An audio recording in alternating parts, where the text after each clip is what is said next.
we have these crossroads. And you know, either way you choose, your life is going to be different. The universe doesn't exist, but God thinks it does. We have to stop consuming our culture. We have to create culture. Stupidity has a definite evolutionary function. I am all for abolishing stupidity, but before it goes, we should pay tribute to it. Hello and welcome to the Nonsense Bazaar. We're your host, Tom Sequoia Kennedy. And I'm Willow Truman. It's New Year's Day. It is. Just getting that out of there. Yeah. To you and to me. Yeah. To everyone in the future who already experienced it. Yep. That's just a preemptive apology. Yep. New Year's Day. I've got the hungover sweats a little bit.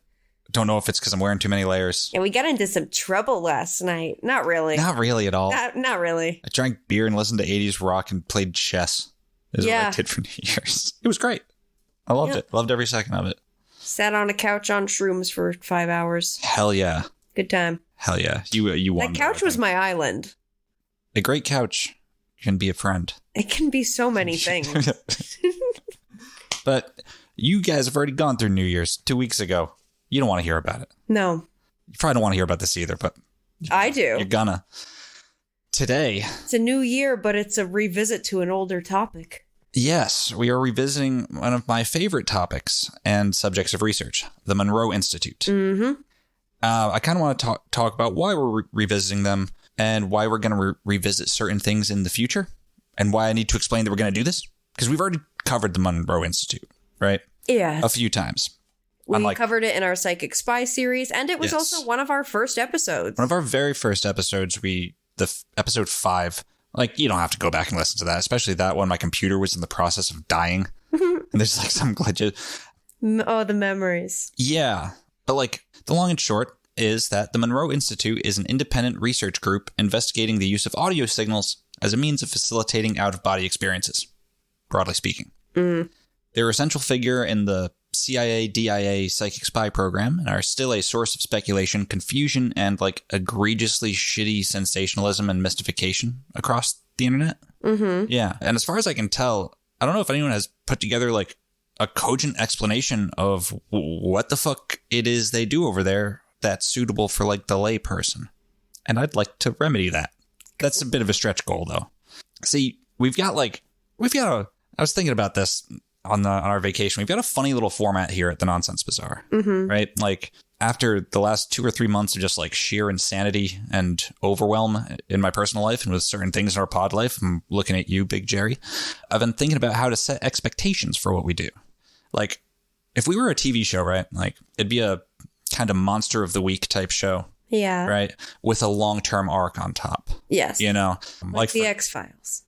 Yes, which is hilarious. The comparison between us and the X-Files is fucking hilarious to me because we fit the archetypal mold of the X-Files, maybe a bit dumber, you know. I don't think either of us have ever really watched it. No. Yeah. I've tried. I know there's probably episodes that I would enjoy. It's just not my style. Yeah. Yeah. I'm very selective about TV shows. Uh-huh. Yeah. It's just not my jam. It's funny that we kind of just fit that archetypal mold. Mm-hmm. But while many of our episodes are about stories we're trying to tell you, listening audience member, we're also trying to figure some shit out. And apart from the other clusterfuck, the plotline that keeps grabbing my attention is the Psychic Spy Monroe Institute UFO plotline. And we've already talked about the Monroe Institute twice, but in the interest of figuring out just what the heck is going on, I don't want to say we talked about it in episode 5. Mm-hmm. No, we've come a long way since then. I've come a long way in my understanding of what is a Monroe and how to talk about it. Yes. Right? I wanted to do an episode about Bob Monroe and his accounts of his out-of-body experiences, but I decided to save that for later on down the pipe when I can actually read all 3 of his books, the Journeys trilogy. Yeah, good thinking. Yeah. Today, I would like to talk about the technology and techniques of the Monroe Institute in more detail than we have in the past. Sounds good to me. Yeah, as well as the scientific basis for some of the claims of the Institute, of which there is. But yet, there's some really wiggity shit at the end, too, though. Okay. Yeah. Right off the bat, I'm going to say that I am a fan of Bob Monroe, and I get decent vibes from Skip Atwater, who ran the Army side of the Psychic Spy program and became head of the Monroe Institute afterwards. And while I can't say for certain whether I'm a fan of what the Institute is now, simply because I just don't exactly know. Yeah. I think that the mythologizing and exaggeration of the Monroe Institute has done a disservice to one of the most interesting, unique, and even effective parapsychological research institutions that have ever been. Yeah. So, you know how like celebrity fans have their own little names? Like Katy Perry fans are like the Katy Cats, or like Taylor Swift has the Swifties. Sure. Are you a Monroe? Fuck yeah. Yeah. Yeah. Call me a Monroe. That's the official that's fandom name for Bob Monroe. Yeah. Hell yeah. Yeah. So we're going to look at the techniques, look into peer-reviewed studies, justify those techniques, see what the participants say, and do some demystifying. Then we're going to look at the real wacky shit, and it is fucking wacky. Oh, boy. So let's do what we do, pull a tarot card, and then learn about the power of sound. Excellent.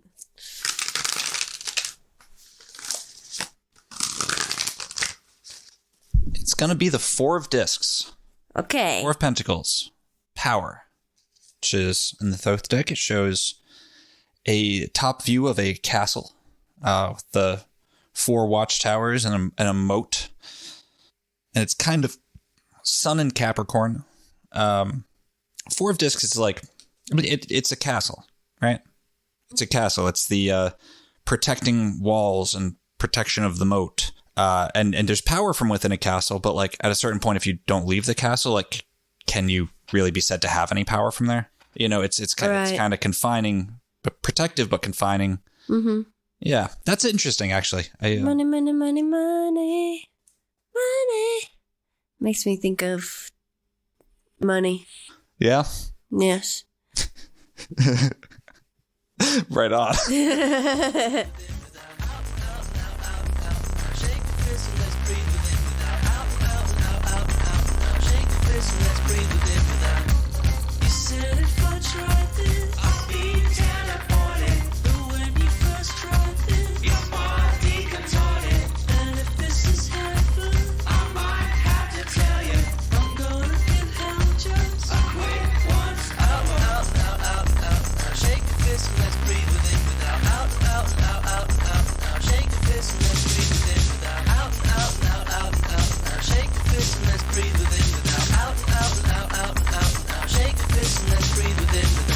Before we go any further, I'd like to show you all a game I made up. This game is called Sounds of the Studio. And it can be played with any record, including this one. You may be surprised. Now, if you have a pair of headphones, you better get them out and get them cranked up, because they're really going to help you.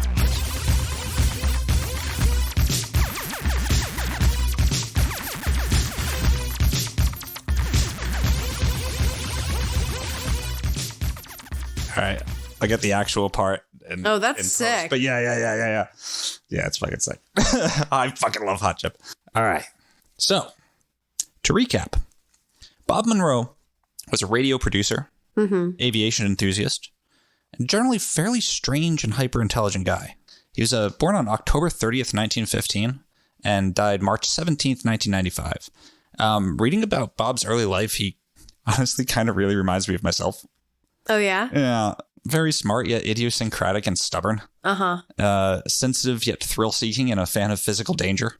Yep. Sweet and a prick of misery, depending on what time of the day you caught him. And during his days as a rather successful radio show producer and radio station owner, Bob experimented with sleep learning and shit and started to develop a research and development wing of his company, RAM Enterprises, to study the effects of sound on the mind. Here he is talking about how he got into it in the first place. So I decided we would try something else. And being very professional in sound, we naturally began to think of some way to use sound as a new means of a new direction for our company. And what we first came up with and started conducting in our research and development division of our company was how to help people learn while they are asleep. Very interesting parable. That all the way back in 1956 we started conducting studies how to do this. And the first problem is how to get people to sleep. Because you can't take a subject and say, now, go to sleep. You have to, and you do not want to give them chemicals or drugs to go to sleep, because that won't serve the purpose. So we began to use sound to help people to get to sleep. And that's how we first began to get into the technology of what we have since become. Yeah. Very interesting. Yeah, it is. I mean, why couldn't sound be used in such a way? I mean, it makes sense. I listen to pink noise to go to sleep. Yeah. Or like rain, you know. So it's a pretty natural I don't know, it's a pretty natural thing for someone in the 50s with a bunch of sound shit to start doing. Especially like it's also a very like 1950s thing, I feel.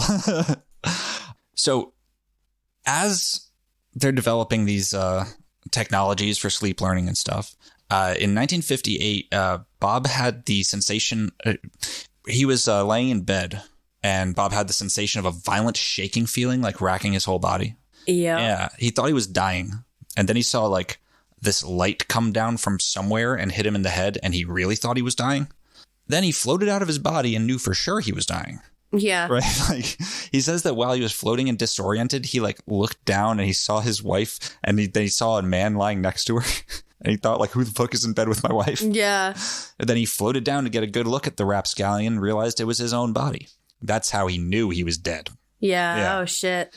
He wasn't, though. But like over the course of 6 weeks, this happened 9 more times and like shook Bob Monroe to his core, because he's like, classic Obe. Yeah. Yeah. And like he's talking to friends and stuff about like, what should I do? And they're like, I don't know. It's your out of body experience, man. Yeah. You should go to an ashram in India and live there. He's like, I have a family and a company. I can't do that. I'm like, I don't know. It seems like you've experienced an initiatory thing of some kind. Yeah. Well, he being the type of feller that he was, Bob was just like, I guess I'll just have to figure this out on my own. Yeah. Right. And using the stuff he already knew, he was like, I wonder if I can make it happen. It happen with sound. Yeah. Right. And that's the broad strokes of how Bob Monroe started experimenting with this stuff. He also wrote, initially called the Monroe Industries, Bob moved the operations to the Blue Ridge Mountains of Virginia in 1962. And by 1971, Bob Monroe published the book Journeys Out of the Body, the first in a trilogy, the Journeys trilogies, with like Far Journeys and I forgot the title of the other one, but it's basically the documentation of his like travelogue through these out of body states, and his own experiences with this. And it's like I've started reading Journeys Out of the Body. It's a really interesting book. I bet. Yeah. Bob Monroe is just an interesting character. He has a different sort of personality than you normally get with this type of stuff, which is like refreshing. Yeah. And he has his own like unique viewpoint and terminology for things that he seems very human, if you know what I mean. Extremely human. Yeah. And I don't want to get like talk too much about his life because I have like a bunch of biographies and stuff, because I'm really fascinated. Like who the fuck is this guy? And he seems like a real human with like major personality flaws and major personality, like what's the opposite of a flaw? Seems like he's really cool in some ways. Yeah. Yeah. And kind of a dickhead in others. Like a person. Yeah. Yeah. Like a person is. Yeah. Journeys Out of the Body is, like I said, a travelogue sort of. Not unlike C.W. Ledbetter's. You just read my mind. Yeah. What was the name of Ledbetter's book? The Astral Plane. The Astral Plane. Yeah. His own astral travelogue. So Journeys Out of the Body is Bob's own astral travelogue. It develops a sort of cosmology, or at least a personal roadmap to the states beyond sleep. We'll get to that later. It's interesting to know. I found this. This is odd. A different story of Bob's first out-of-body experience shows up under the pseudonym Bob Rame in a little book from 1962 called Beyond Telepathy by our old friend Dr. Andrea Puharich. Oh.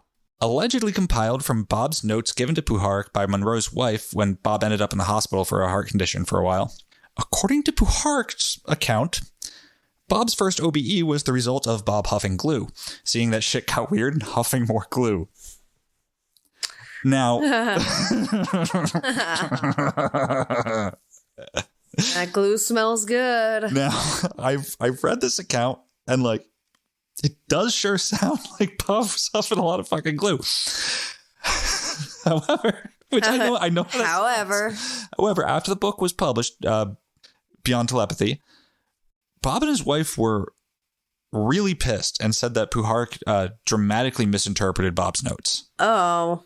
And like, look, I can see it going both ways. Honestly, I wouldn't be surprised if Bob huffed some glue. Uh-huh. But I'm damn sure Andrea Puharich huffed some fucking glue. And maybe had his own reality tunnel bleed through in his interpretations of Bob's handwritten notes. That's true. Someone was huffing some glue. I know that much at least. Everybody was huffing glue. Might be a mix of the two. Yeah. So, yeah, I don't know. But there's there's some other weirdness here too. So like, we know that Puharich had been doing stuff for both the Army intelligence and CIA at this point. He wrote Beyond Telepathy, right? And now he was also mostly known for his parapsychology stuff, right? Like it's not really a connection to any CIA shit that Bob Monroe's out of body story shows up as a pseudonym in a Puharich book, right? Like, but the Monroe Institute was founded in Faber, Virginia, 45 minutes from Washington, D.C., and probably closer to Langley. I was going to say that Virginia is an interesting choice of location. It is. It definitely is. Bob says that there was nothing like cosmic or anything about his choice of Virginia. Mm-hmm. They initially moved to Richmond, I believe. Just got good real estate. Well, no, because he had lived in Virginia before, and they were in I think Tennessee or something. He wanted to be closer to the ocean. Yeah. And like he even says, let me see if I can find this. And then as life works out, we decided to move to Virginia because we were much in the ownership and operation of radio stations by that time, and we had a chance to buy a radio station in Richmond, and that was very specific. You can be very mystical about it, but I don't. It's fun to be mystical, but it's just plain point of fact. How did we get to Richmond? Very simple. My childhood was spent in Lexington, Kentucky, over here, and I wanted to be closer to the ocean because I loved the ocean. So I drew a latitude line over east, and it ran through Richmond, Virginia. And I thought, well, it would be nice to have a radio station in Richmond. We had two already in North Carolina down here, and that would be close by. Well, it would be, say, about 2 weeks after I drew that line on the map that went through Richmond, Virginia, that a broker called me and he says, Mr. Monroe, I have a radio station for sale in Richmond, Virginia. And so that's how we got to Virginia. We bought the station, closed down, and moved all of our offices, including the Research and Development Division. We moved it down to Richmond and set up a facility in Richmond, Virginia. And that's how we got to Virginia. It was nothing magical or mystical. And you could say, oh, look at what happened. You drew the line and then this magic took place. The interesting part was that I probably had asked this same broker some time back to look around, and he had found this. It wasn't that the coincidence was only maybe in time, but he had known about this station beforehand and simply called the owner, and the owner finally says, yes, I'll sell it. So I play that clip to illustrate something about Bob's, I guess, overall perspective. I like that he's not taking credit for making that happen. Right, that it wasn't fated or anything. And yes, even something that like does seem pretty coincidental. I do find that very refreshing. Yeah, me too. Even to the point where you get skeptical. It's just like, I probably told the broker at some point. Yeah. You know, like that. I think that says quite a lot, especially in this field, like the parapsychology field. Like, I do feel like you have to be especially guarded against that type of shit. Yeah. And I don't think that the people at the Monroe Institute were like particularly successful at that, but like it's a hard game to play. Mm-hmm. And I like that they at least tried. Or the CIA set them up there. You know. But the story of how intelligence got involved with Monroe is that from our Psychic Spy series, Skip Atwater's mother saw an ad for the Monroe Institute and told her son it might be of interest to him since he was doing all that psychic spycraft. The fact that it happened to be in Virginia made it easy for Skip to take a low-stakes trip out there to investigate, right? Yep. So it's like, I don't know if I believe that.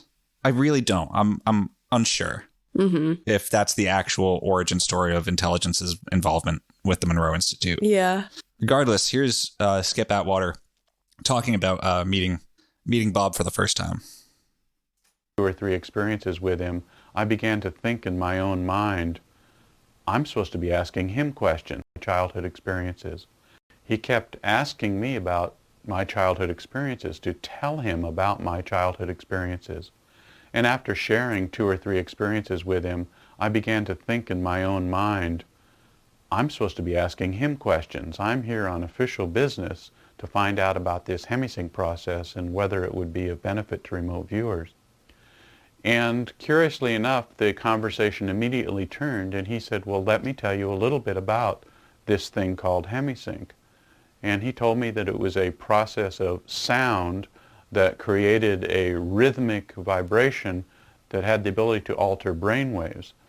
And that while people were under the influence of hemi-sync, that he could talk to them, speak to them, and they would report their experiences. That sounded very impressive to me. In my own mind, I was thinking, oh, that would probably be really good for remote viewing. So quite naively, I said, well, Mr. Monroe, tell me about how you can do that. And he said, well, we'll just have to show you. And from there, we went on into his laboratory. And in his laboratory, we met a receptionist and walked down a hallway where I saw a room with tape recorders and lights and switches in it. And I thought, oh, I'd like to go in there. I'm sort of a gadget kind of a guy, and I thought I'd like to see what that was all about. Skip Atwater is such a funny fucker. He had a different idea and encouraged me to walk on down the hallway and turn into the next room. The next room simply had a strange bed that was built back into the wall. And he told me to lay down in that bed and put on the headphones. And I was like a little bit concerned because I was there as a military officer on an official mission, and I wasn't about to do anything weird. But I asked him what kind of sounds he might play for me, and he said very casually, oh, at first we'll play some music just to relax you. And that sounded interesting, so I sat on the bed and put the headphones on and then laid down. Well, the minute I laid down, the lights in the room went out and the door closed. Well, after that, the music went away and faded into the sounds of the ocean, surf sounds. And Bob Monroe came on my headphones and said, and here is the sound of surf, a symbol of the power of sound here at the Monroe Institute. And I thought, well, that's a commercial announcement, obviously, and I recognize that.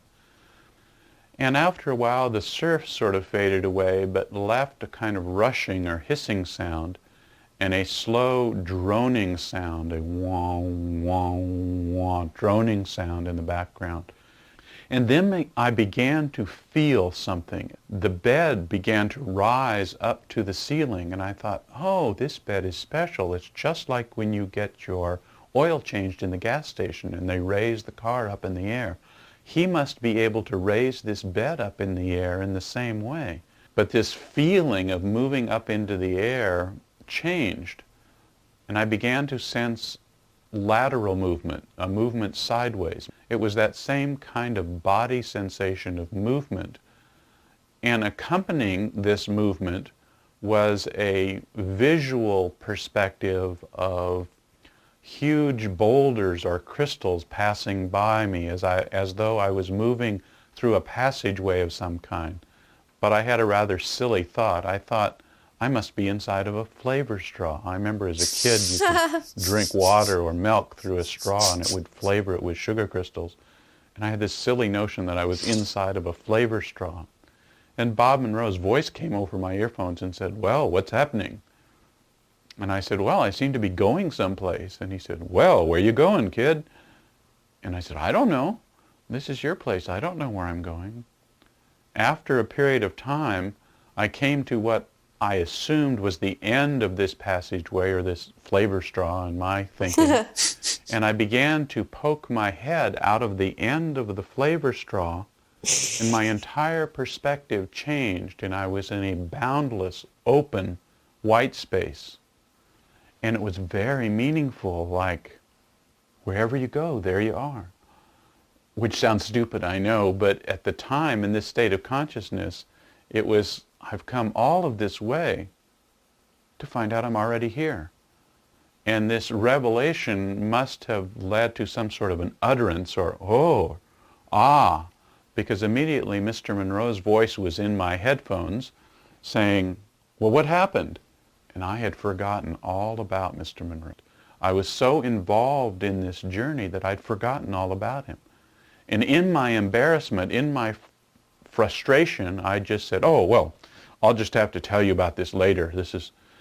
Well, he left me in this white space for I don't know how long, some length of time.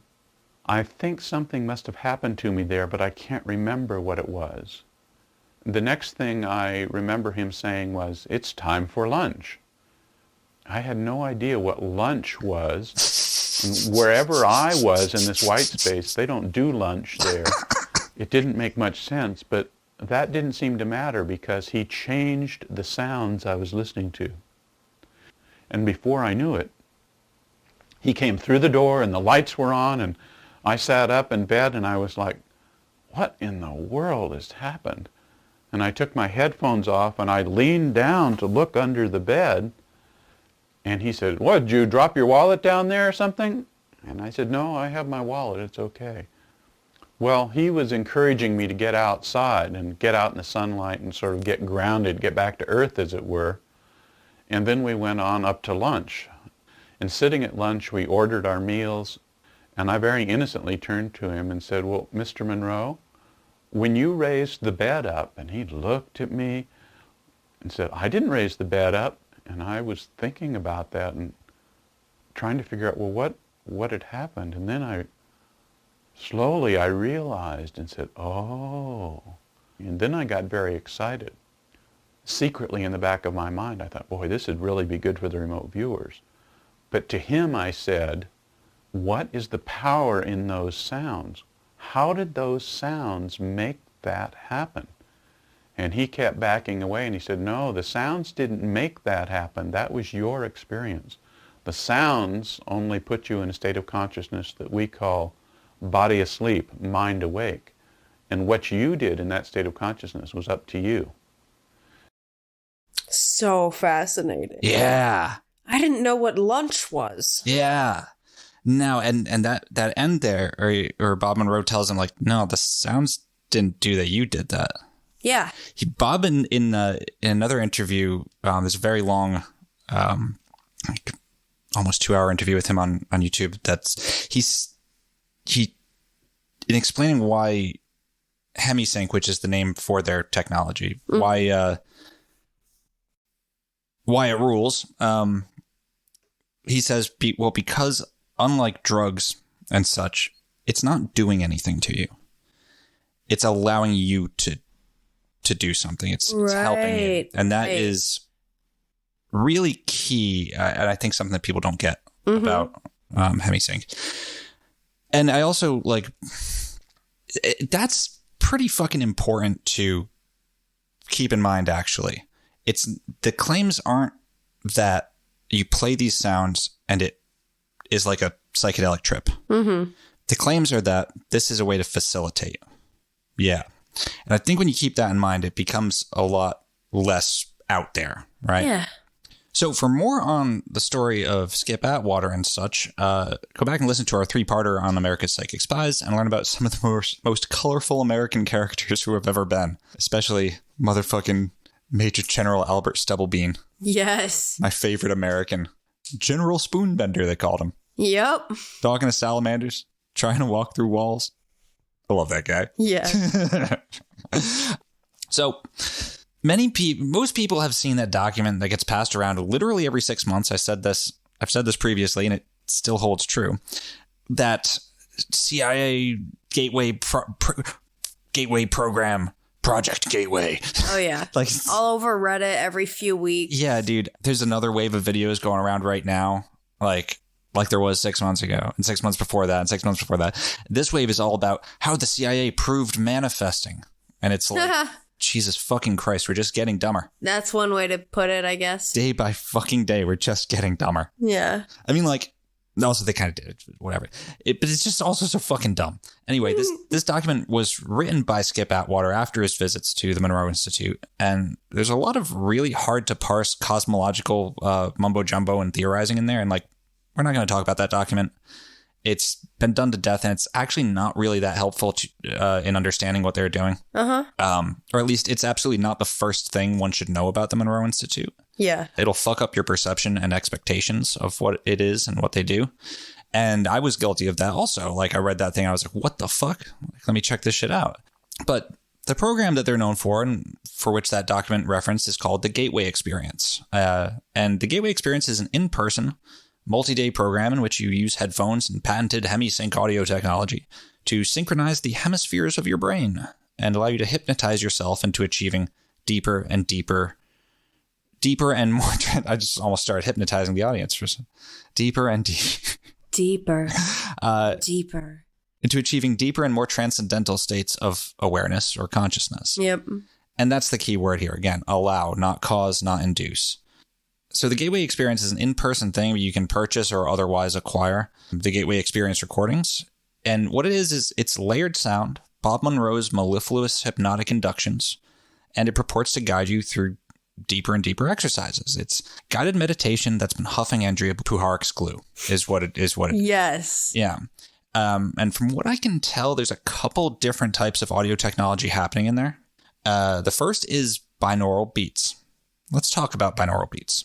Yeah. First, let's talk about brainwaves. Brainwaves are the electrical pulses. Willow, do you know what a brainwave is? Electrical pulses. God damn it. I'm trying to bring you in more. I feel like I'm doing all the talking. Yeah. Trying to be more conversational. Uh-huh. Yeah, I know what brainwaves are. You know, you got a few different states that you could be in.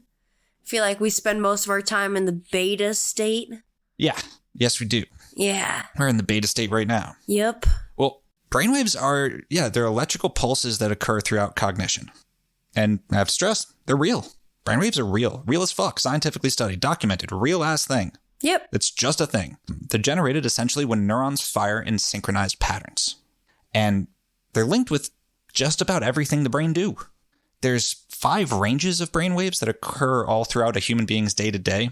Yeah. They're interesting. So delta waves are the slowest, right? From under 1 hertz, 1 oscillation per second, to around 4 hertz. Delta waves are most associated with deep sleep.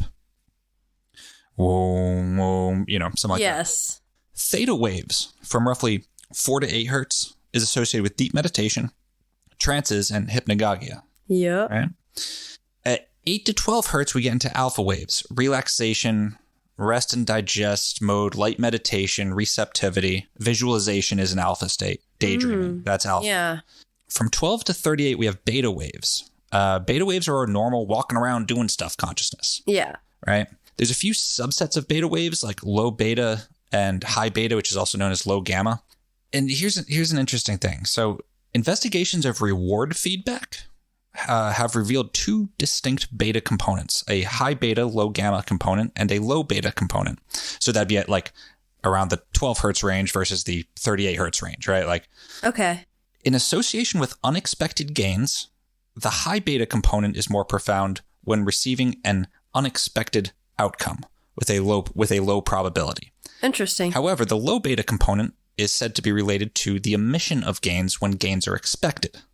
So when you think you're about to get a bag of money or something and you don't get it, it puts you into a low beta state. Yeah. When you surprise someone with a bag of money, it puts them into a high beta state. Yeah. And that's very interesting to me. It is. And from 38 hertz onwards and upwards, we have gamma waves. Gamma waves are fucking fascinating. I don't know anything. Yeah, I've misdescribed them. About anything. What's that? I don't know anything. You don't know anything about anything? Anything. You know some things. You know a couple things. Yeah. And tell me what one thing you know. You got something you know. Brainwaves are electrical pulses. God damn it. What's a gamma? So gamma waves are associated with large-scale brain activity. Okay. Sort of linking systems together. Right? Big brain stuff. Yeah, they're associated with perception, attention, memory formation, and have been suggested to be key to unraveling the so-called binding problem. That is, how do all of our perceptions come together to form one coherent experience and identity? Do they, though? I'm not so sure. Yeah. I'm not so sure. It might be an illusory problem. An altered gamma wave activity has been observed in relation to mood disorders, schizophrenia, Alzheimer's, and other diseases and disorders. Gamma waves are important and weird and unique, and we'll get back to them. Okay, I'm very interested. Yeah, me too.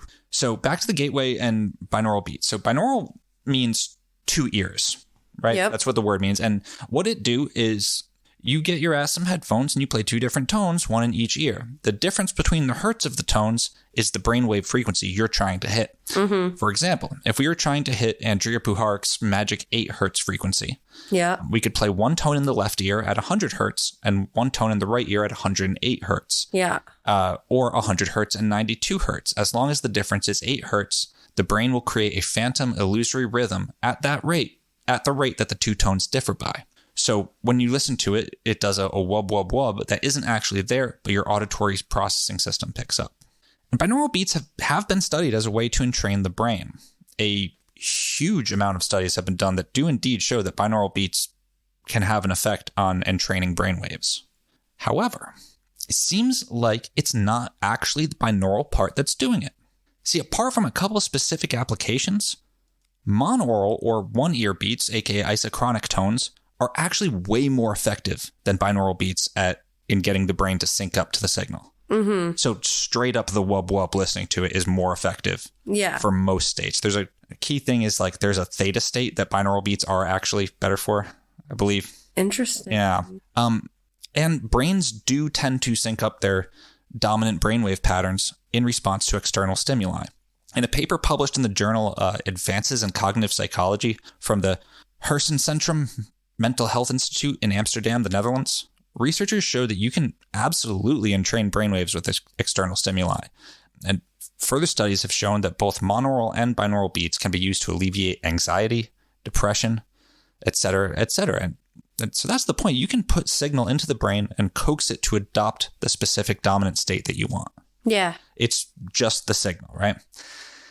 Now, there have been studies that show that binaural beats are better than monaural beats for reaching the theta state, and that is really the one we're interested in here for our Monroe talk. Theta is deep meditation, deep trance, groovy brainwave state, right? And this is just my personal hunch, but there does seem to be something special about focusing on an illusory sound. Yeah. Rather than an external sound when you're trying to blast off into the ether, right? Yes. I was trying to figure out a good way to write that, but I couldn't. It just feels right. Yeah, it does. Which is entirely unscientific and shit, but it's how I feel. As far as I know, there haven't been any studies about intent and the enhancing of the subject's capability to journey deep on their own. You know, just kind of the nature of scientific studies. However, this is straight up wild. The Monroe Institute's hemi-sync specifically has been studied as a fucking painkiller. That makes sense. Have you heard of this? No. Okay. It makes sense to you, though. See, as I have a hard time with that one. Although, I guess it's disassociation. Yeah. Yeah. A paper in the journal Anesthesia and Analgesia from 2007 found in a double-blind placebo-controlled study that patients who listened to patented hemi-sync audio technology while undergoing bariatric surgery required 1/3 less fentanyl than those who listened to a blank tape.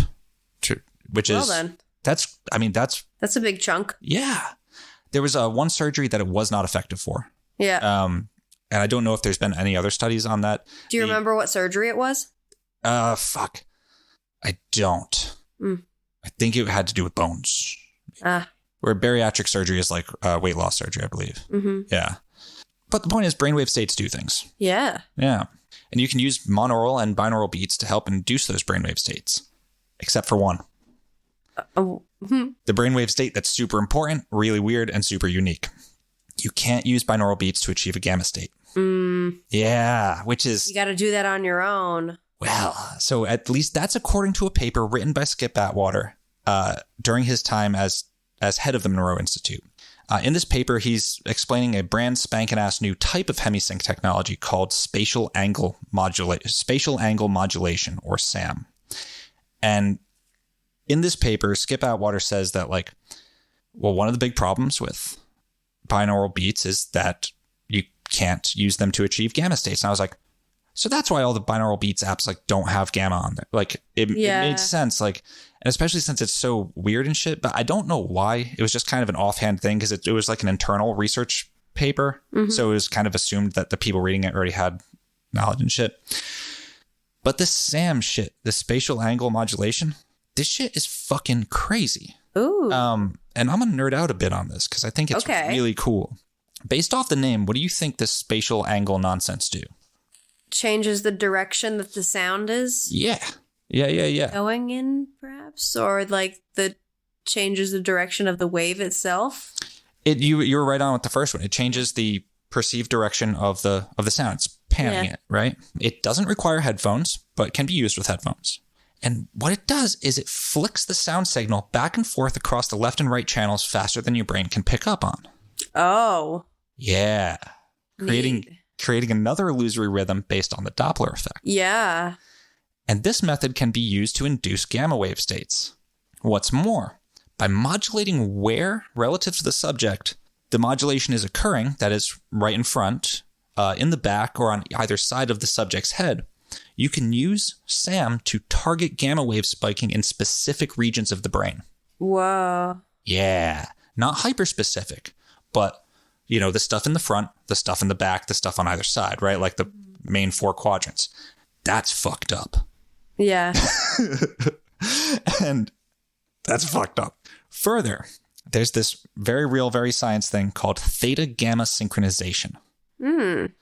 That's when the large, and if we remember, maybe I shouldn't bring this up yet. Our friend Harley had a lot to say about theta and gamma shit. You know what? He did. He fucking did, yeah. And he sounded absolutely crazy while he was saying it. Because he didn't understand what he was saying, but he heard those words somewhere. Yeah. Yeah. That's when I started looking at this. Yeah. Okay. So, theta gamma synchronization is when the large-scale electrical storms of gamma waves are modulated by lower theta waves. Anyone who knows synthesizers will immediately understand what the fuck I'm talking about. It might be harder for other people. Scientists think that this probably has to do with getting different regions of the brain to talk to each other. So, a slower wave modulating the frequency of the gamma wave. That's kind of getting brain regions to talk to each other and shit and convey different messages. Yeah. I fucked up again, though. It doesn't get specific regions of the brain to talk to one another. Theta gamma sync, like all this brainwave stuff, seems to be associated with different regions of the brain talking to each other. Yeah. Again, a very important thing. Why does that matter? Because when people look at the gateway experience, when they first heard about binaural beats, remember digital drugs? How binaural beats referred to as digital drugs? Yeah. And when people get scared of mind control weapons, they're missing something super important. And it's the thing that Bob Monroe stressed over and over and over again. The signals aren't doing anything to you. The signals are, like hypnosis, providing a framework, training wheels that make it easier for you to do the thing to yourself. Yeah. And that is so fucking important that I'm going to keep saying it, especially when we start talking about the more wiggity shit the Monroe Institute got up to. We're getting there, don't worry. As well as our favorite topic, mind control. External signals make it easier to go to a place, but they don't slap you down in there. They coax you, and once you're there, it's up to you. Like hypnosis, you have to consent. But consent is a tricky thing in this context. You know how in vampire myths and shit, people have to invite the vampire into their home, and the vampire is always trying to trick the potential victim into letting them into their house? Uh-huh. Yeah, you can consent without consenting. Uh-huh. Right? And that's where the other technology of mind control comes in. Language. That's a topic for another day. The point here is that Bob Monroe isn't mind controlling your ass, right? No. The language is also a technology used. On the edition of the Gateway tapes I have, it's Bob Monroe's silky smooth voice using hypnotic language patterns to further coax you into different states, different levels. So the arc of the Gateway experience takes you from essentially light meditation to purportedly surfing with the alien across the intergalactic superhighway. Yeah.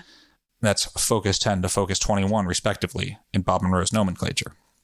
And right here, this is where it stops being necessarily scientific and starts becoming parapsychological. Mm-hmm. But it's fucking interesting. The focus levels in the Gateway experience are as follows. Focus 10, mind awake, body asleep. Focus 12, the state of expanded awareness. Focus 15, the place outside of time. Focus 21, a bridge to other realities. But there's a lot more levels than that. Oh, yeah. Have you ever read about the other levels? No. We're about to.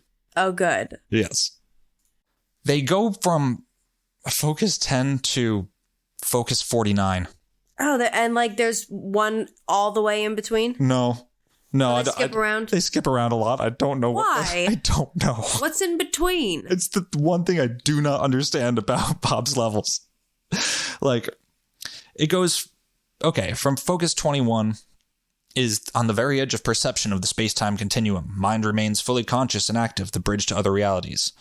And Focus 22 is on the border between time and space and non-physical states of being, comatose. Focus 23, the condition in which an individual may find him or herself immediately following physical death, the territory of new arrivals. Oh, cool. Yeah. Then it goes on to Focus 27, the edge of human thought capacity, the site of a way station, not a terminus, for rest and recovery from the trauma of physical death, for reviewing life events, and for planning the next phase of life. Then it goes to Focus 34. Yeah. Don't know why. That's the area of the gathering. Oh. Beings from many other locations within the physical universe are gathered here to witness the upcoming Earth changes. I gotta go to the gathering. First mentioned in Bob Monroe's second book, Far Journeys. Gathering of the Juggalos. The space Juggalos. The gathering of the goddamn space Juggalos. Yeah. So from there, it goes up to Focus 42. Yes. Described as I there cluster consciousness. Okay. And then to 49. Sea of I there clusters. Yeah. Don't know what that means. Is it like, how is there spelt? THERE. Oh. Yeah. It's I dash there. Okay. Cluster. Don't know what that means. I could make a couple guesses, but it would require me to think harder than I'm willing to. Yeah. Or maybe the trick is to not think so hard at all. Yeah. But yeah, so we're in the wiggity now for sure. Yeah. We're in the sea of I there clusters. Yeah. See, because this Monroe motherfucker didn't just get to intense meditation and go, oh, isn't the brain weird? Nah, fuck all that. We can go further. Take it even further. And further they did. And Bob details these explorations in his books, the Journeys trilogy. And out there surfing on the interstellar highway, many at the Monroe Institute, including Bob, made contact with other things. Other things, you say? Other things. And there's a whole side of the whole psychic spy saga that we haven't covered yet. And one part of that side is Bob Monroe overseeing Joe McMoneagle in a hemi-sync induced remote viewing session of Mars. Oh my God. In the year 1 million BC. Oh. That's a long time ago. Yes. That's a really long time ago. Yeah. We'll talk about that in a second. What we're not going to get into today is Loosh. We're not talking about the goddamn Loosh. No. Nope. Why? Because it's a fucking metaphor. It's a fucking metaphor. Yeah. Yeah. That is a dream voyage version of not the truth, but a truth that Bob Monroe experienced. Long and short of it, one of the books, Bob wrote about a vision of alien gods growing people as a source of emotional energy called Loosh, formed at the climactic and abyssal periods of people's lives. Without knowing how seriously Bob took this, or if he knew it was a metaphor, it's one of those fucking things that gets posted all over the dumbest places on Reddit. You know the ones. Escaping Prison Planet, Saturn Storm Cube. Yeah. Occult Conspiracy. Ugh, that one. Yeah. Jesus Christ, that one scares me. But yeah, it's not a new idea. It's continuously taken way too literally. And if anything, it's part of Bob's story whenever we do that. This is about the documented weird shit. So do you want to do Civilizations on Mars first, or the entity Miranon? Civs on Mars is us doing a radio play. Miranon is clip-based. Civs on Mars. All right. Do you want to be Bob Monroe, or do you want to be Joe McMoneagle? I want to be Joe. You want to be Joe? All right. So this is, okay. This is a declassified bit from the Stargate CIA remote viewing files. This is May 1984. Joe McMoneagle, remote viewer 001, who did a lot of the crazy shit. He had been training with Bob Monroe at the Monroe Institute in Virginia for 14 months. One day, Skip Atwater, McMoneagle's commanding officer and the dude we heard from earlier, came in to test if Joe's skills had gotten any better. He would do this periodically. So they did a session with Bob Monroe, who at this point had acquired a security clearance, administering the session. Bob was given an index card in a sealed envelope, right? Which he did not open until after the session, meaning Bob did not know what the target was either. And this target was meant as a kind of lighthearted, fun game or whatever that Skip would. We already heard. Skip's a good time kind of guy, you know? Yes. He likes gadgets too. He do these funny jokes sometimes, just as a way to, yeah. He liked his flavor straws. He loved his flavor straws. So the target was meant as a lighthearted kind of fun game or whatever. As we know, these guys are having a fucking blast. The card read, "The planet Mars, 1 million BC." Bob was then given an unsealed list of coordinates referring to locations on Mars.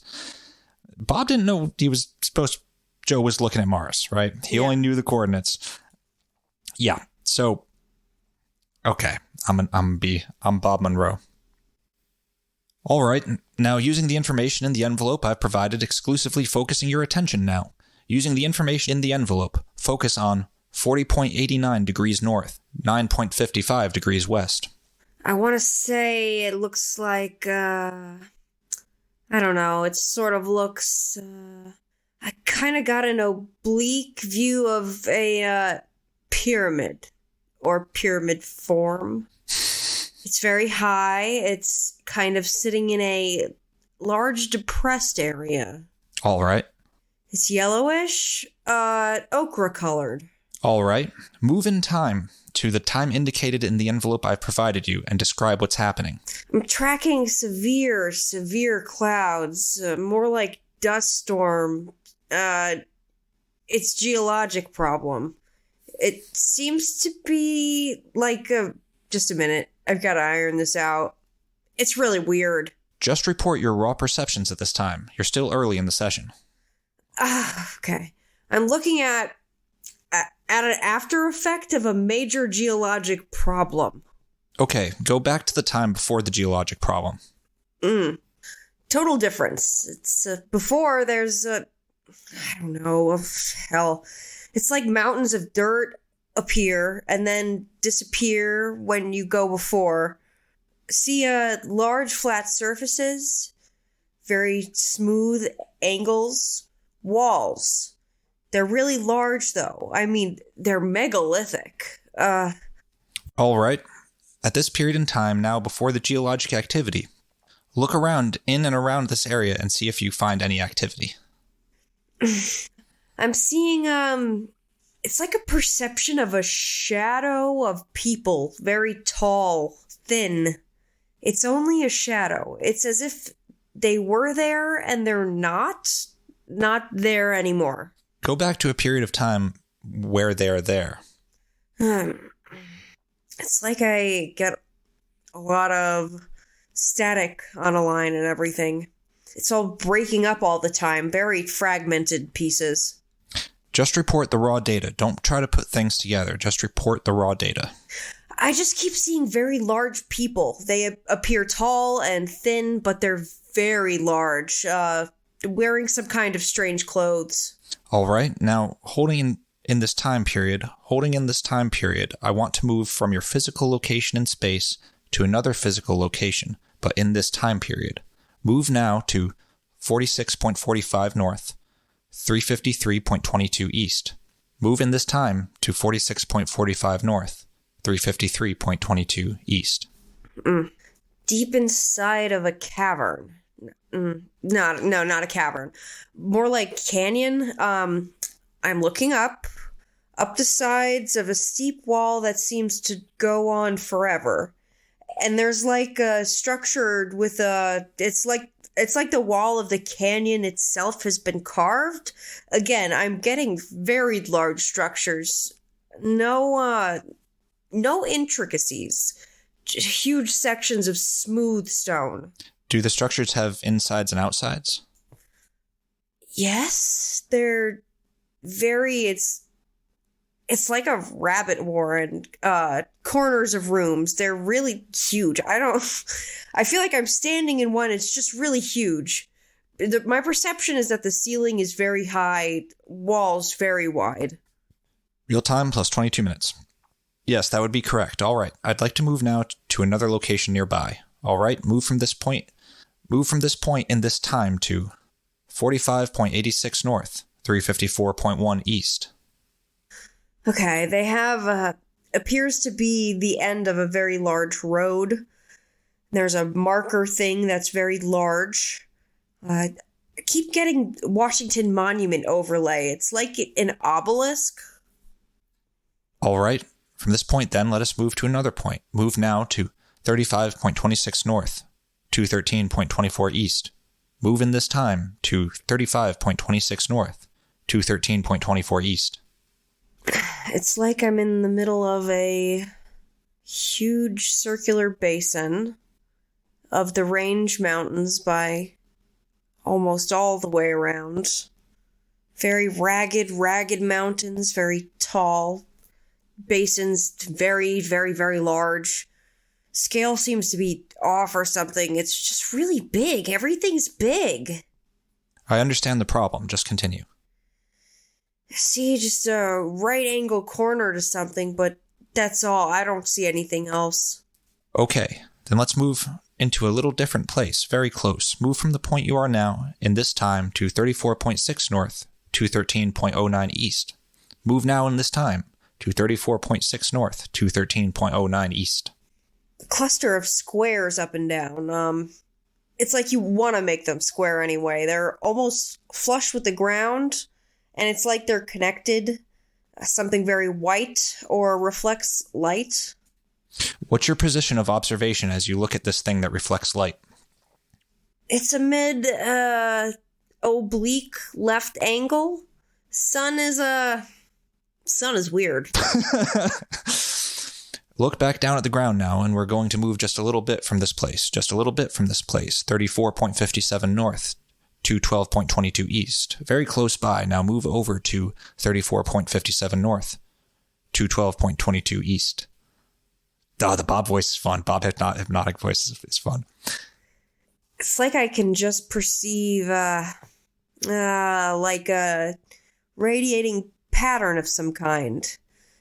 It's like some really strange intersecting kind of roads that are dug into valleys, where a road is just a little bit below the edge. Tell me about the shapes of these things. They're like real neat channels out. They're very deep. It's like the road went down. Okay, now I notice electrically you're nulled out a little bit, and I want you to stay deep and recapture your focus here. It's really tough. It seems like it's just always very sporadic. I realize that. It's very important that you maintain your focus. I have a movement exercise again for you, and this is some considerable distance away. So holding the focus in time. Remember the focus in time that you had before, and moving now to 15 degrees north, 198 degrees east. Take some time and get back deep. See, the intersecting, whatever these are, aqueduct type things, these rounded bottom carved channels like road beds. See pointed tops of something on the horizon. Even the horizon looks funny and weird. It's like a different, misty. It's really far away, very vague. Okay, another movement now to 80 degrees south, 80 degrees south, 64 degrees east, 64 degrees east. Move now in this time to 80 degrees south, 64 degrees east. See pyramids. Can't tell if it's an overlay or because they're different. Okay, do these pyramids have insides and outsides? Uh-huh. Got both, and they're huge. It's really, it's an interesting perception I'm getting. I think that he's losing his ability to move accurately, but he is attracted to things that are interesting. So we're going to let him go ahead and explore what seems to be interesting to him rather than move on to the targets indicated here. It's filtered from storms or something. Say that again, subject. They're like shelters from storms. These structures you're seeing? Yes, they're designed for that. All right, go inside one of these and find some activity to tell me about. Plus 37 minutes real time. Different chambers, but they're almost stripped of any kind of furnishings or anything. It's like a strictly functional place for sleeping, or that's not a good word. hibernation's some form. I can't. I get real weird raw. I get real raw inputs. Storms, Savage Storm, sleeping through storms. Tell me about the ones who sleep through the storms. Very tall again, very large people, but they're thin. They look thin because of their height, but they dress like in, oh hell, it's like a real light silk, but it's not a flowing type clothing. It's like cut to fit. Move close to one of them and ask them to tell you about themselves. They're ancient people. They're dying. It's past their time or age. Tell me about this. They're very philosophic about it. They're looking for a way to survive, and they just can't. Plus 40 minutes, definite voltage reversal. Can't seem to get their way out. They can't seem to find their way out, so they're hanging on while they look or wait for something to return or something coming with an answer. What is it they're waiting for? There evidently was a group or a party of them that went to find a new place to live. It's like I'm getting all kinds of overwhelming input of the corruption of their environment. It's failing very rapidly, and this group went somewhere, like a long way, to find another place to live. What was the cause of the atmospheric disturbance or the environment disturbance? I see a picture of like a, well, it's almost like a warp in a, God, this is difficult. It's like going, let's see. The raw data? I get a globe. It's like a globe that goes through a comet's tail, or it's like through a river or something, but it's all very cosmic. It's like space pictures. All right, now before you leave this individual, ask him if there is any way that ask him if he knows who you are, and is there any way you can help him in his present predicament? All I get is they must just wait. Doesn't know who I am. Thinks he perceives I'm a hallucination or something. Okay, when the others left, these people are waiting. When the others left, how did they go? I get an impression of I don't know what the hell it is. It looks like the inside of a larger boat. Very rounded walls and shiny metal. Go along with them on their journey and find out where it is they go. Impression of a really crazy place with volcanoes and gas pockets and strange plants. Very volatile place. It's very much like going from the frying pan into the fire. Difference is there seems to be a lot of vegetation while the other place did not have it. Different kind of storm. All right, it's time to come back now to the sound of my voice, into present time to write back now the 22nd of May, 1984, the sound of my voice. Move now back to the room, back to the sound of my voice. Back further now to the sound of my voice on the 22nd of May, 1984. End of interview. Whoa. Right? Did we just read about the giant Nephilim on, like, Mars coming to Or Earth? the Lemurians? Yeah. Yeah. So, I mean, okay. That is from the declassified CIA shit. Very biblical. Very strange, right? What's I love it. Weird is, again, this is not a hoax, right? That was a transcript of a session that happened. Now, what that means, up to anyone. It's anyone's guess. But we do know, and we have to just trust him on this, is that Bob Monroe did not know he was telling him to remote view Mars. No. Joe McMoneagle did not know he was remote viewing Mars. No. Right? It sounds a lot like they came to Earth. Oh, yeah. And the time of the dinosaurs, or not. Yeah. You know, strange vegetation. Volcanoes. Far after the dinosaurs, actually. 1 million BC. But yeah. And you know what that location was? You're going to fucking hate this. The face on Mars. Ah. That's the coordinates of the face on Mars. Oh, my God. Yep. So. And I love the descriptions of, like, the monoliths, the obelisks, how white and clean, vast and big everything is. Yeah. Real sci-fi shit. So sci-fi. Reminds me so much of the show Raised by Wolves. Oh, yeah. I mean, I haven't seen that, but, like, I've heard of it and I've seen some of the aesthetics. Yeah. Now, I was thinking, like, I wonder if Skip Atwater had, like, I don't know when Richard Hoagland was doing the Face on Mars bit. Do you know what year he started doing that bit? No. if it was before 1984, I do wonder if it's possible that, say, Skip Atwater was reading about, you know, a hypothetical Martian civilization or reading something, and somehow that, like, that psychic impression got put into the index card. Mm-hmm. Do you know what I mean? Yeah. Like, so that maybe McMonagall wasn't actually remote viewing Mars, but remote viewing the Skip Atwater's imagination. Uh-huh. That seems to me to be more likely. Right, because there's also that idea of there being, like, the pyramid structures in that region, too. Right, exactly. And there's a video of Joe McMoneagle in the 2000s, like mid-2000s, like giving a talk about this with a slideshow, like showing, like, that's the pyramids I looked at. That's what I saw. And, I mean, he's very matter-of-fact about it. I mean, he's a very, like, you know, bull-necked man's man guy, you know? Yeah. Really interesting. Don't know what the hell's going on there, but fucking fascinating. Yeah. I really enjoyed that. Yeah. That's interesting as fuck. Let's get weirder. Oh, it gets weirder than that. It fucking gets weirder. It gets a lot weirder.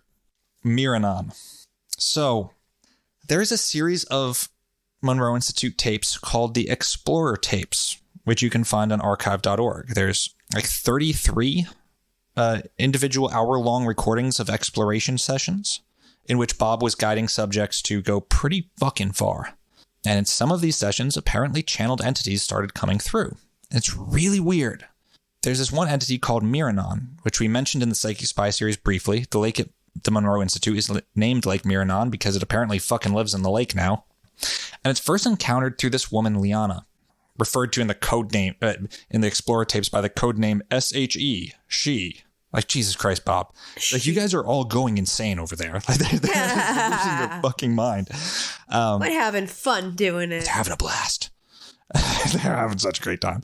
The first thing Miranon says is through Liana, it's that it's here to help Liana stop doing harmful things to herself. Things specifically that fuck with her leg. Apparently, lady has problems with their leg, and she needs to stop smoking cigarettes. Well, that's nice. Yeah. Miranon, thank you. Also, Liana needs to do the meditations that Miranon gave her, but she won't. Liana, listen to Miranon. Miranon is your friend. Yeah, maybe. But then this thing gets odd. It says it's from like level 46, a place of pure energy. Let me pull up these tapes. Again, there's 33 hours of this crazy shit on archive.org. And again, this is not like someone on YouTube trying to con you of your money. Yeah. This is like a poorly recorded thing that happened between a couple people that know each other, right? And then, like, okay, yeah, the Monroe Institute did sell them. Actually, I want to mention that for a fucking second. Everyone calls the Monroe Institute fucking snake oil salesmen because they charge money for things. Fucking sorry. You just gotta live. Yeah, and like the Gateway experience, it's like $2,000 to go and do it. But like, do you know how expensive fucking like recording DAWs, right? Like digital audio workstations, recording programs that aren't Reaper, they're wicked fucking expensive. Why? It's a niche market. There's only so many people that are going to buy it. Yeah. Right? You've got this giant estate in Virginia, and you've got maybe like a couple hundred people that are going to come and do your thing. Right. Yeah, it's a couple grand. Like, that's you know what? It's a priceless experience. I mean, you know, people say it's great. Yeah. I wouldn't do it. I don't think it's my crowd. Mm-hmm. You know, actually, I kind of would like to just go see. I don't know.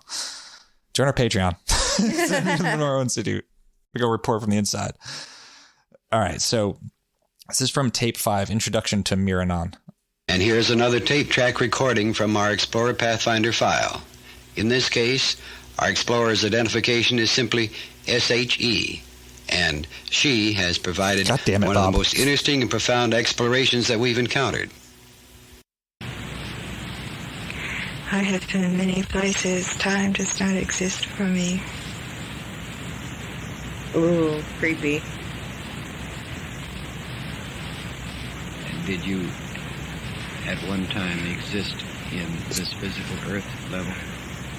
At one time, I was a part of Liana. Was that in physical matter existence here? Yes.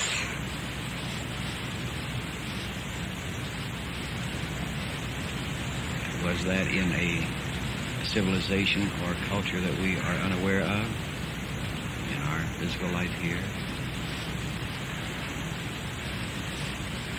I have gone through all of your times. We were together. We were very close. In love, were you? God damn it. Then we were separated.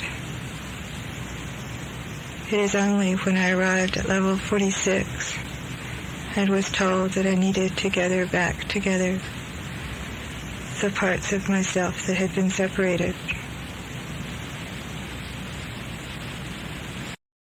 Weird. Yeah, very. We're going to skip ahead a bit. And like, I don't know how to really tell a story around the clips I picked out. You're just going to have to roll with it and just accept that we're showing you some weird shit. And that's about the best I got.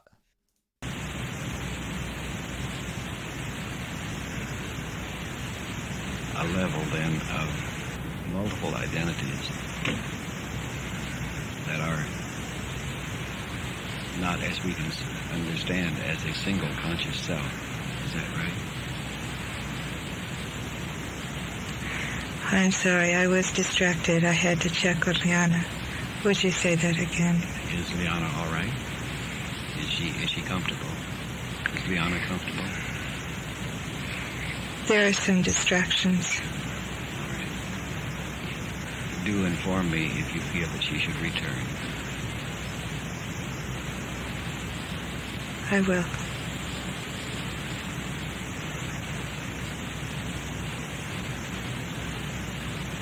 We do need your help. You can help us greatly by visiting us just as you do now. Help us understand more accurately such levels of pure energy and those in between. I will try. All of us here will be deeply, deeply grateful.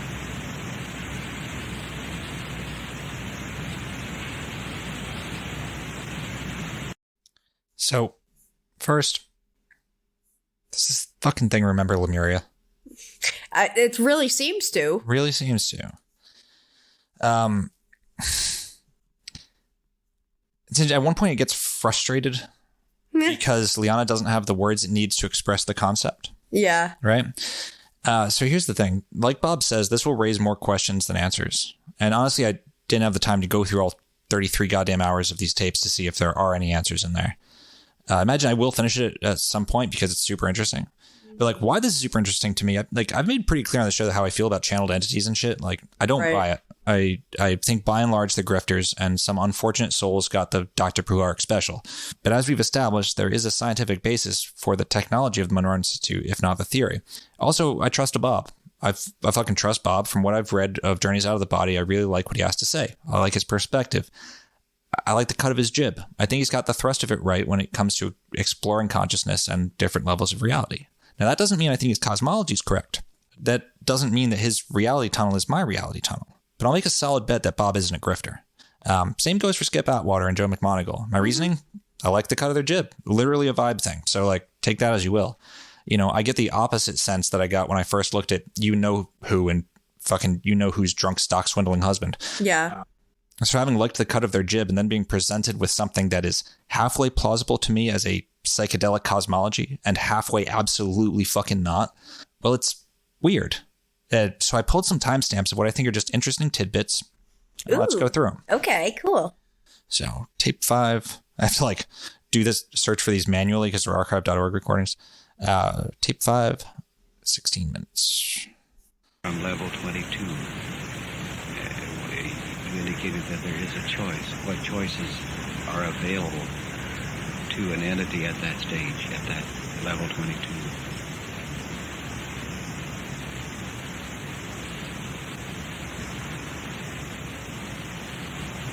Level 22 is past death. You would have before you a spectrum of choices as varied as that of the rays of the sun.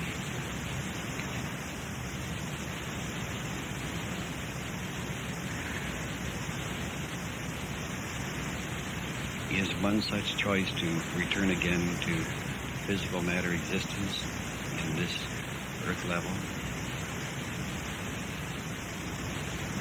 If that is your wish. There are some beings who have to do that. What is the factor that would force a being to do this? If there is a mission that he has had that he has not accomplished, he must return. Is that his own decision that the mission is not accomplished, or is that decision made for him? That is all one and the same. Yeah. Indeed. Indeed. All right, moving on a little bit.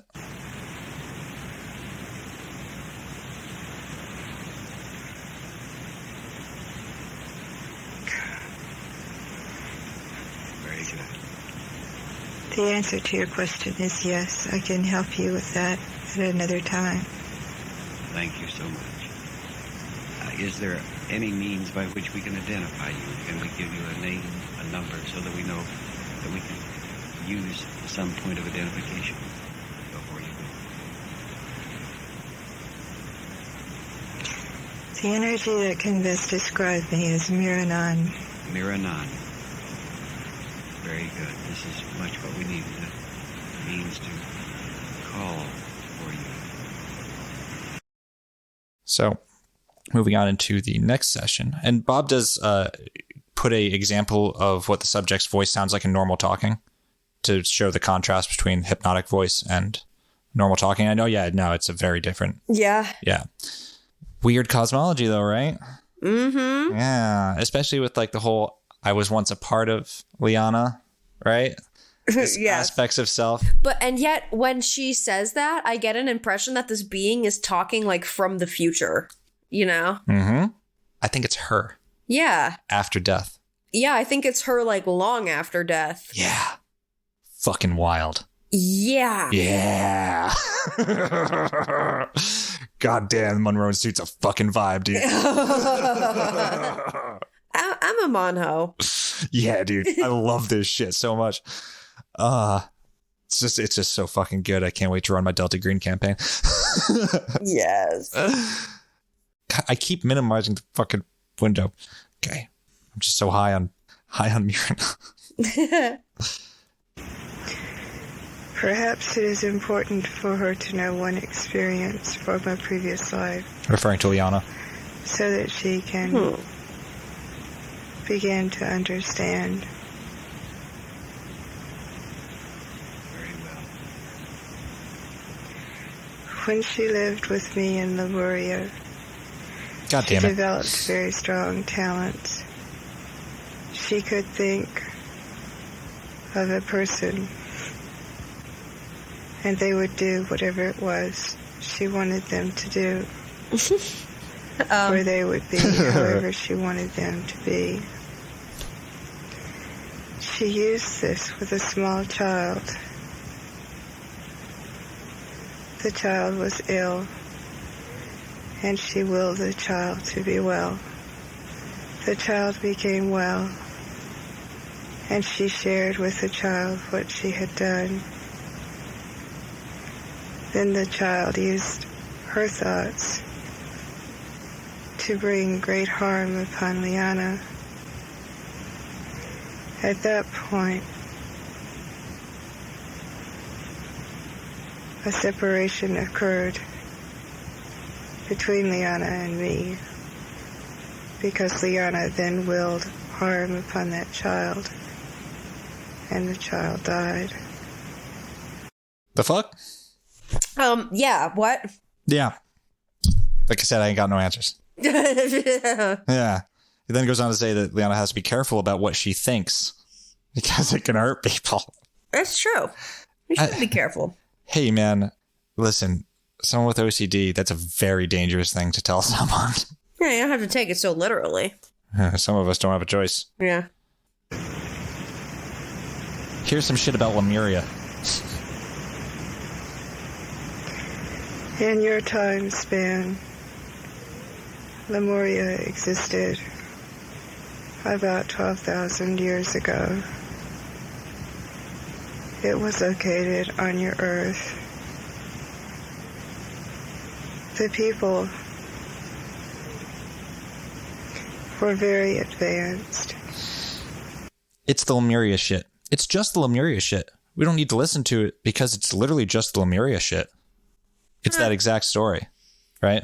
Well, how about that? Which is interesting to me. It suggests that whatever this voice is, because we know the Lemuria thing isn't real, right? Mm-hmm. Like we fucking do. Come on. We got to get past that because it's still interesting because it might mean that this thing is relying on Liana's worldview. As someone who spends time at the Monroe Institute, should probably read some weird books, right? Yeah. It might be just relying on Liana's memory, or it might be a term for something else. That's kind of what I was thinking. Me too. It's it means the idea of Lemuria, right? But that might not be the supposed theorized continent of Lemuria where the lemurs were. Yeah, not like a literal place, but like an idea. Yeah. The halcyon days of yore. Mm-hmm. Or maybe fucking Mars. Yeah. You know? Right. Yeah. I don't know. Apparently, the Lemurians, when they escaped, went to Venus, where they live as non-physical energy beings. Good for them. Yeah. Yep. Which is odd. Again, it's odd. It's a cosmology that kind of fits with... that makes certain things click into place. Yeah. I don't particularly like. Yeah. So next on tape 6, the cosmology gets even fucking weirder. Even weirder. Imagine that. Oh boy. However, more comprehensible, I think. Well, comprehensible is not the right. Easier to swallow. Mm-hmm. Yeah. Hello, and this is Robert Monroe again with another edition of the Explorer Tapes. This is a composite of several important meetings with our friend Miranon, courtesy of SHE. Her name's Liana. We believe it to be one of the most interesting descriptions of total reality we have yet encountered. It begins with SHE and Focus 12. Actually, I'm going to skip. So what happens is she is like talking to Bob, and then at a certain point, Miranon comes through, and we're going to pick up right when Miranon comes through. Okay. But it is interesting. I recommend, just in interest of time, we got to skip around, but all this whole fucking thing is so interesting. She starts talking about becoming the blue light and shit. When SAG arrived the following week for the next session, she presented me with a diagram, a chart, as it were, of the 21 levels of physical matter existence here on this physical earth. She didn't exactly say how she got this, except to say that it came to her. Also, she indicated that it was for me. And in the following session, you can see what happened. Without much ado, our friend Miranon returned. I understand that Liana has given you a diagram of the levels. And before I talk about specific levels, I think you need to know an overall pattern on the levels. And that is what I would like to talk with you today, unless you have some other questions. There are many levels. As I have said to you, I am on level 46. All of the levels are related to the number 7. Mm-hmm. Yep. The first level is always a pulsing level. It is the beat of life, of the impulse of being. It is the flowing quality, as we have talked about earlier. Skipping ahead. And again, this really won't make much sense, but I got to do the best I can with what I got. Yes. The fourth level of the 7 is the one that both Liana and I are on, and it is one reason we can have contact with each other. It is the vertical plane. It is the beginning of the ascension. Dun, dun, dun. And descension. Oh. This plane can either ascend or descend, and therefore we can meet.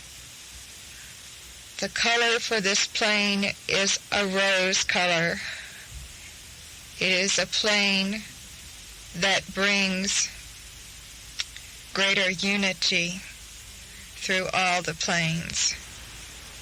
The primary quality of this plane is what you call love.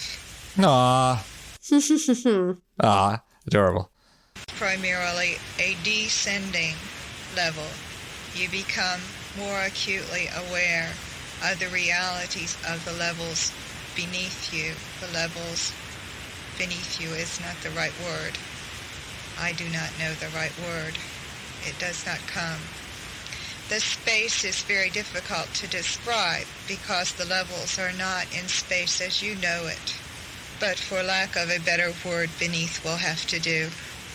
It is primarily a level that gives you an understanding, like the rain. The rain would be on the 5th level. What? And as it falls, it understands, it has an awareness of the reality that it is entering.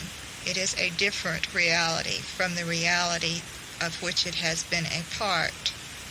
The 6th level is primarily an ascending reality.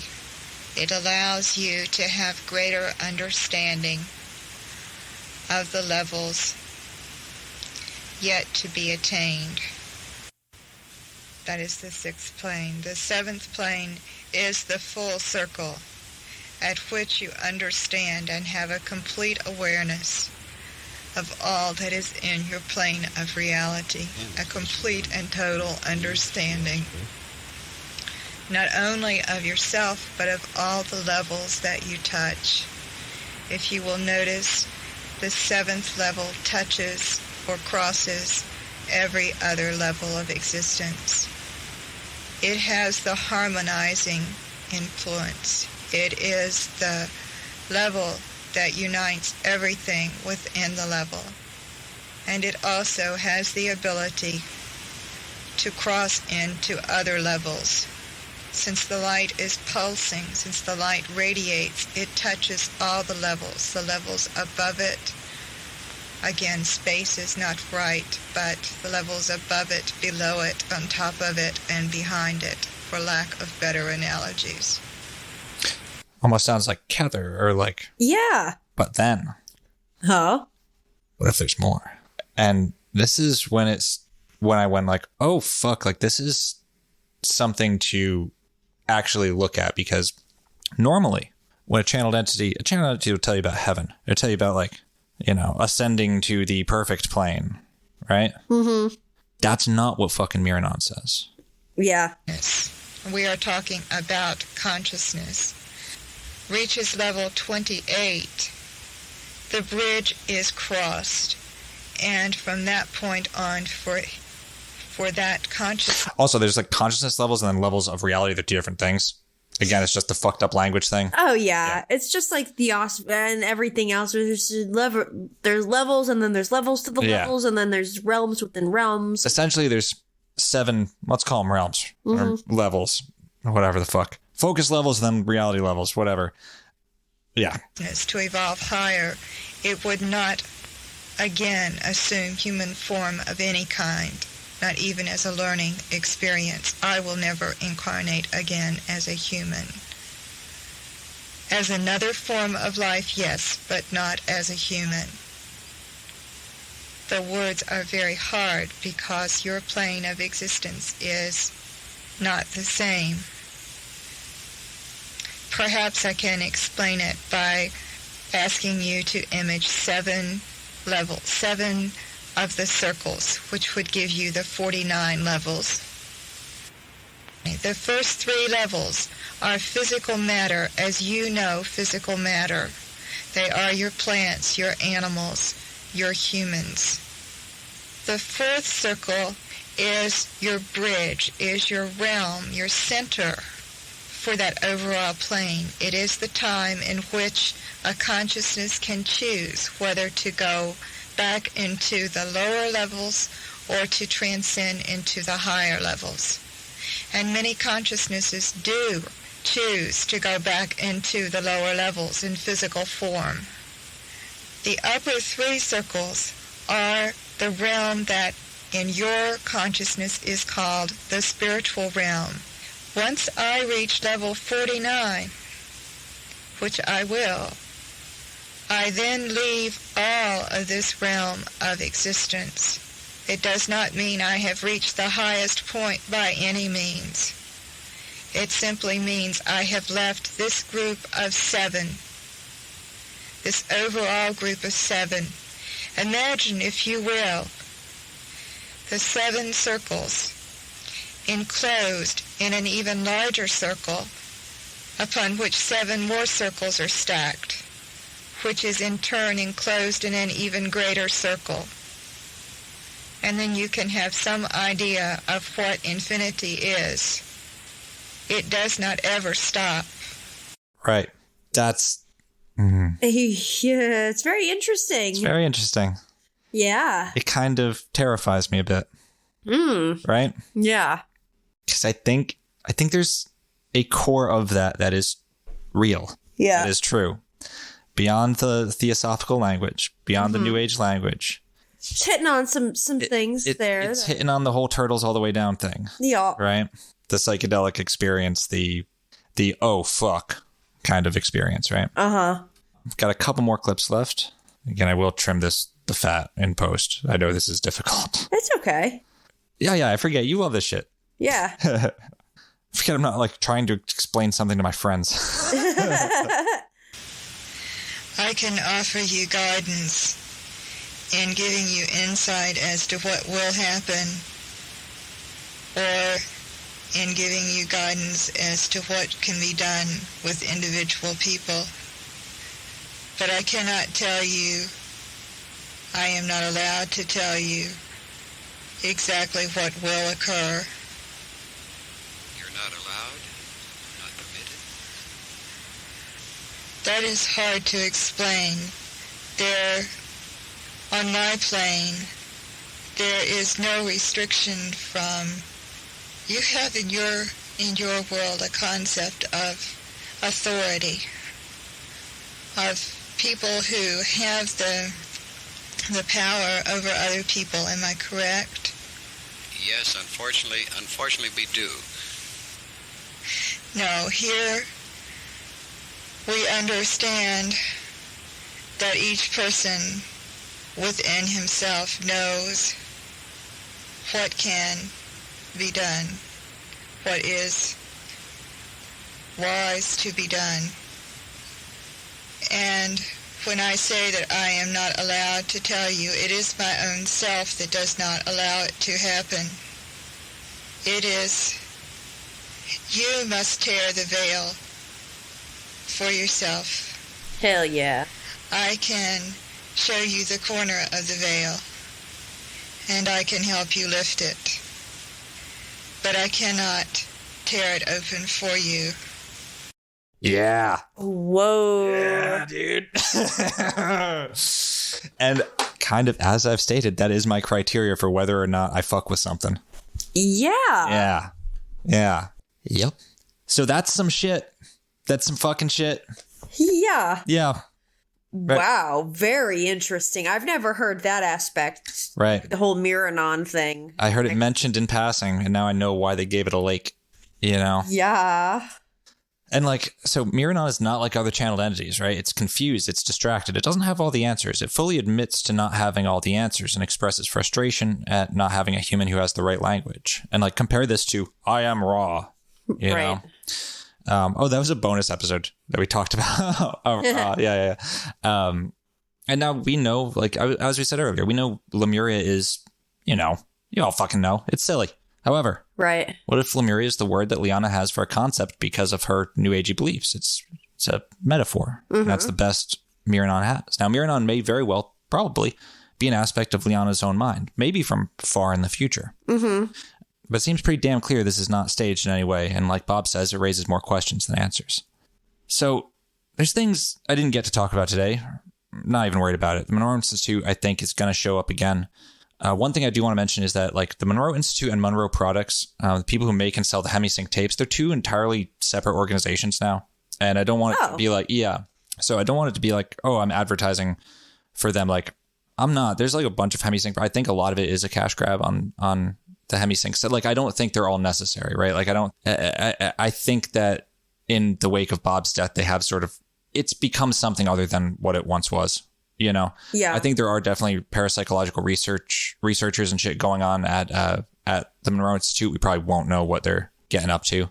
Interesting thing is the Monroe Institute is partnered with a fucking parapsychology department at the University of Virginia. Yeah. And like, that just surprises the hell out of me that there are parapsychology departments at public universities.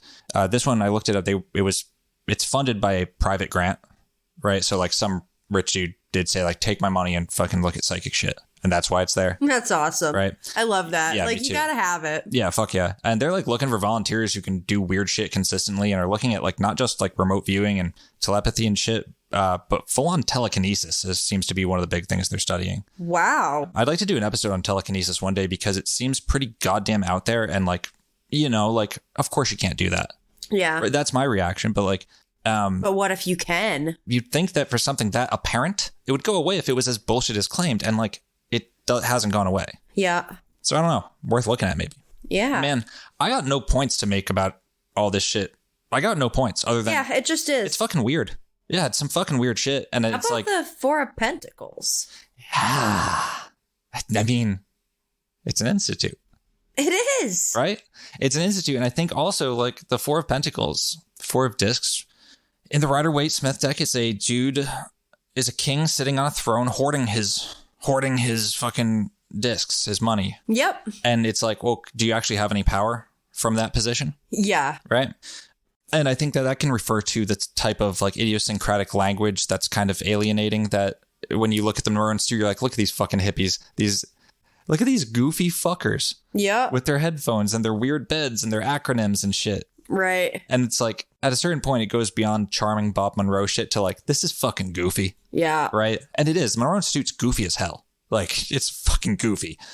But that could be an aspect of the Four of Pentacles, so closed off that it doesn't have any ability to affect change. Yep. Outside. Also, there's a motherfucker in headphones. Is the Four of Discs, right? Like, journeys inside your own head that are necessarily predicated on your own language, your own way of expressing yourself, your own idiosyncratic language patterns and shit. What do you think? I think you're pretty spot on. Nah, I can't be. Yeah, I don't really have many thoughts. Word. We're hungover today, by the way. Yeah, I'm just a hungover blank slate today. And also, I just threw a bunch of really weird shit at you. Yeah. Yeah. It's a lot to digest. It is, isn't it? I'll syncretize like my thoughts and feelings on it. Yeah, we can talk about it in a bonus episode or something. But yeah, Monroe Institute's a lot cooler and weirder than I think most people give it credit for. It's also not the thing that you'll think it is when you look at the CIA document thing that gets passed around. Yeah. Yeah, what a thing. Just down there in Virginia, doing weird shit. What? Talking to Miranon, looking at Mars. Fucking A. Sound is cool. I think as a musician, I just fucking love that aspect. You know, I think that's why I fuck with it so hard. Yeah. It's just, wait, sound can do that? The power of sound? The power of sound. Hell yeah. Yeah. All right. Well, I think that's it. Guys. We're on the things. We're on the things. If you like what you hear and you want to support the show, you can join our Patreon. For only $5 a month, you get access to our bonus series, The Corkboard Bazaar, and you can join our brand new Discord. And it's a lot of fun. Yes, it's brand spanking new. It is brand spanking new. And it is a lot of fun. You were skeptical about the Discord thing at first. Honestly, I was. I was like, I'm not doing it. Like, you can make one, but I'm not going to be in it. And here I am posting in it. Yeah. You know? And enjoying it even. Yeah, I mean, you know, it's honestly my favorite social media platform because... Well, it's cool not looking at because I'm always finding links to weird shit, and now I can plop them someplace. Yeah, exactly. You have a captive audience. Where people are likely to look at the weird links that I found. Yeah. You know? You're trapped. Follow us on the things. Give us the reviews. Give us the stars. Give us all the stars. Pretty please. Yeah. And thank you guys again for listening. Hope 2023 is going well for you. And we'll see you again next week. Take care. We Peace. love you.